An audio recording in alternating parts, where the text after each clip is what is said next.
Good morning. It is a rainy Monday. It is March 1st. Welcome to spring-ish, so to speak. Tomorrow will be sub-zero. We are doing lesson 60 today in the Course in Miracles, and it is our final review. We will be moving on tomorrow. We are doing lessons 46 through 50, and they are: God is the love in which I forgive. God is the strength in which I trust. There is nothing to fear. God's voice speaks to me all through the day, and I am sustained by the love of God. 1. God is the love in which I forgive. God does not forgive because he has never condemned. The blameless cannot blame, and those who have accepted their innocence see nothing to forgive. Yet forgiveness is the means by which I will recognize my innocence. It is the reflection of God's love on earth.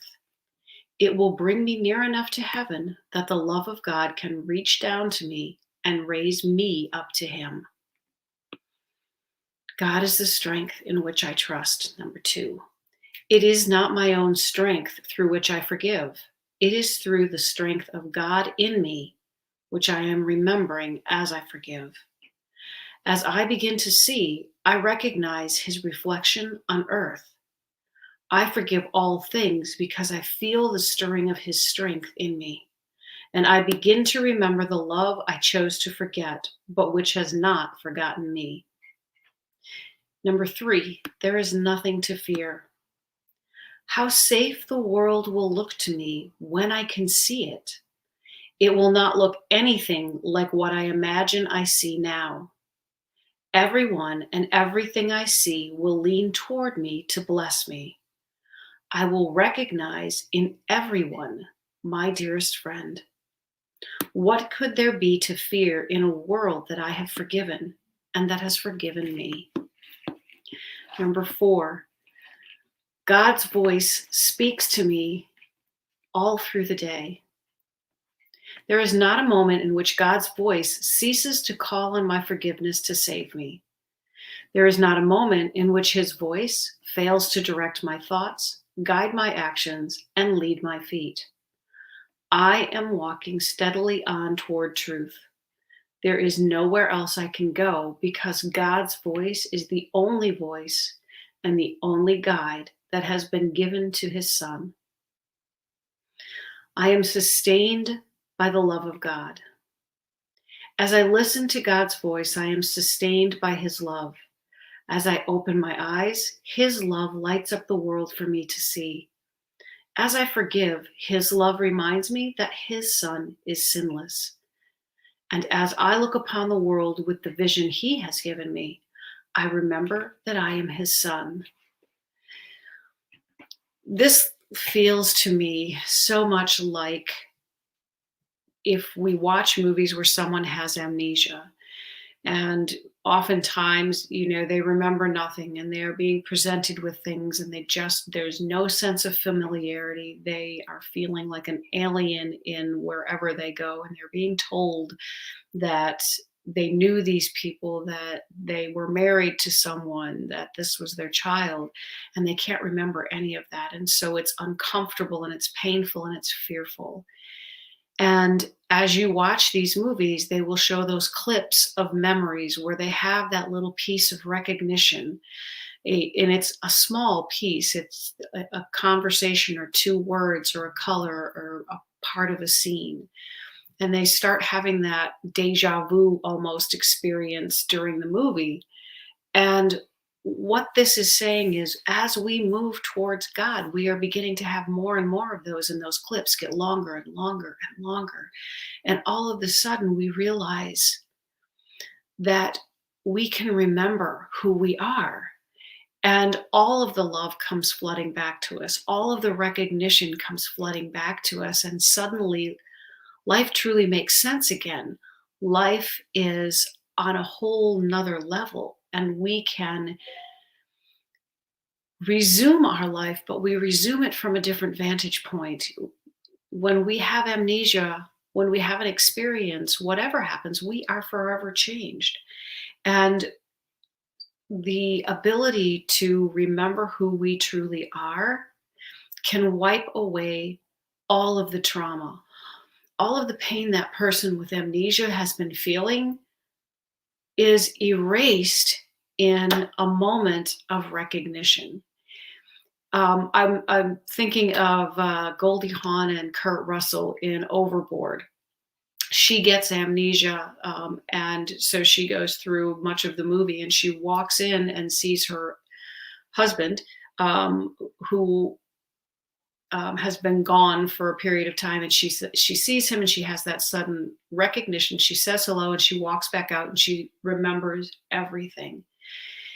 That's a miracle. That is the perception of truth that we get when we are having the remembrance of God's love, God's strength, the safety of God, and the sustenance, the sustaining power that is God. And so when we have that sustaining power, there can be nothing to fear. And we can walk through our day and we can see someone who has acted in a way that we have believed has victimized us, and we can forgive because we realize there's nothing to forgive. Practice these things. Begin to love yourself and look for the recognition of who you truly are, not for the remembrance of the traumas that you have sustained. Now let's see what Tina Spalding's channelings of Jesus have to say. You are blessed beings indeed. I am that one that you know as Jesus. As you walk along this path, you will reach stumbling blocks. These are issues assigned to you to deal with in this incarnation. Now, many of you are dealing with multiple lifetimes of issues that have been ignored or that you could not master, and they have appeared in this incarnation. Many of you are having difficulty with this particular time in this particular part of your life because before you came into this incarnation, you decided you wanted to deal with as many things as possible, to clear as much as possible for various reasons that we are not going to go into at this time. We want you to know that when you stumble on one of these bumps in the road, fall over, get back up, brush yourself off, and then look at that tricky thing you just fell over. We do not want you to be sad or mad at yourself. We want you to say, I am not a bad student of Course in Miracles because I could not manage that particular situation with my mother, my father, my body, my food, my addictions, or my resentments. Whatever you did not manage today or yesterday, forgive yourself and say, that is why I'm here. I do not know how to handle that situation. I do not know how to do that. Why would I attack a small child for misspelling a word? Why would I attack a child for falling over when it's learning to walk? I would not do these things. So I will not do these things to myself as I learn to recognize that which is unloving in me. If it is unloving and it is in my mind, then it is not of God. It is not going to stay. Therefore, I must see it. I must trip over it to recognize that it is not loving, that it can take me down into sadness and suffering. And that means it is not me, not the real me, not the true me that is at home with God and aligned with love. This thing that I just encountered is not actually me. I am not going to own it in that sense. I have allowed it to live inside my consciousness and manifest in my life, but it is not the true me. So I will not beat myself up. I was not able to handle, I will not hate myself because of something I have done or a situation I was not able to handle well. I'm going to look at it with forgiving eyes and say, there is the thing that I need to have a look at. It is not loving and it does not extend love. It does not add to the world in a positive way. So it is not real in that sense. It does not belong here. It does not belong in my holy mind. Doing this will help you to stop beating yourselves up when you make errors. Errors are good things because they show you where you are unsustainable and unable to handle something. That means you need to look at it, bring it up to the light, and offer it up for healing. Also, look where you contribute to the maintaining that belief. This is your side of the street, so to speak.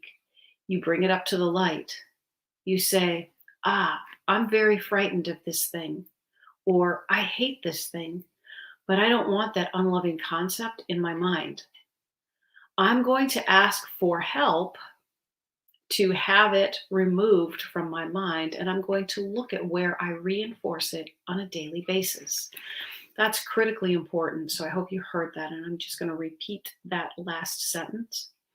I'm going to ask for help to have it removed from my mind, and I'm going to look at where I reinforce it daily. That is the process you use to weaken a belief. You must see where you reinforce it, the behaviors, words, deeds, or thoughts you employ on a regular basis that keep the belief alive. Once you see it, then you can use your free will to choose other thoughts, words, and behaviors. That belief loosens the power you add to it. Then it can be lifted from your consciousness because you literally no longer want it. You stopped strengthening it. I am the one that you know as Jesus, and we will see you again tomorrow.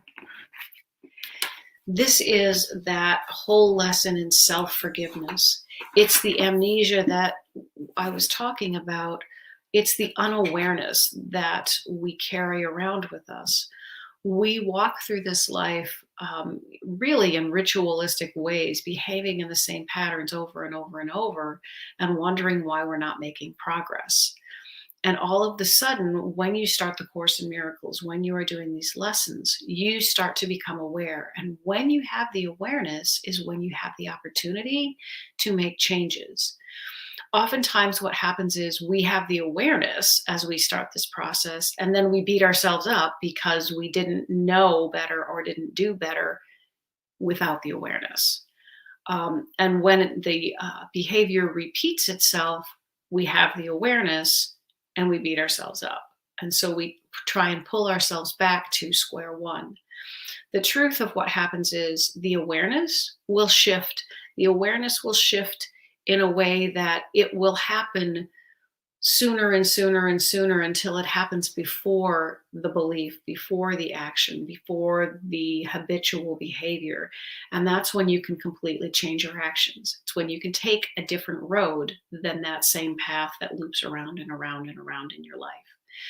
And so if you have a problem with overeating, for example, and you eat mindlessly in front of the TV at night, you may not become aware until after you've eaten everything and you're stuffed and you feel awful and you go, oh, I ate too much. And then you realize that, well, that's not helping me. And what's it doing? Well, oh, I was upset because I had a fight at work. Next night, you kind of have the same thing and you get almost done. You're down to the last bite and you have the awareness that you've been eating mindlessly again to suppress your feelings.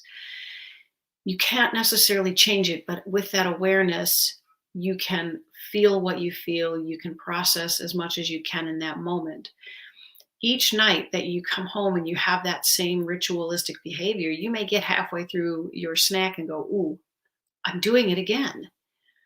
I'm still not okay with myself. I'm still feeling unforgiving. But you know what? I'm choosing right now to do something differently. And so you, rather than finishing, you throw it away, you put it back.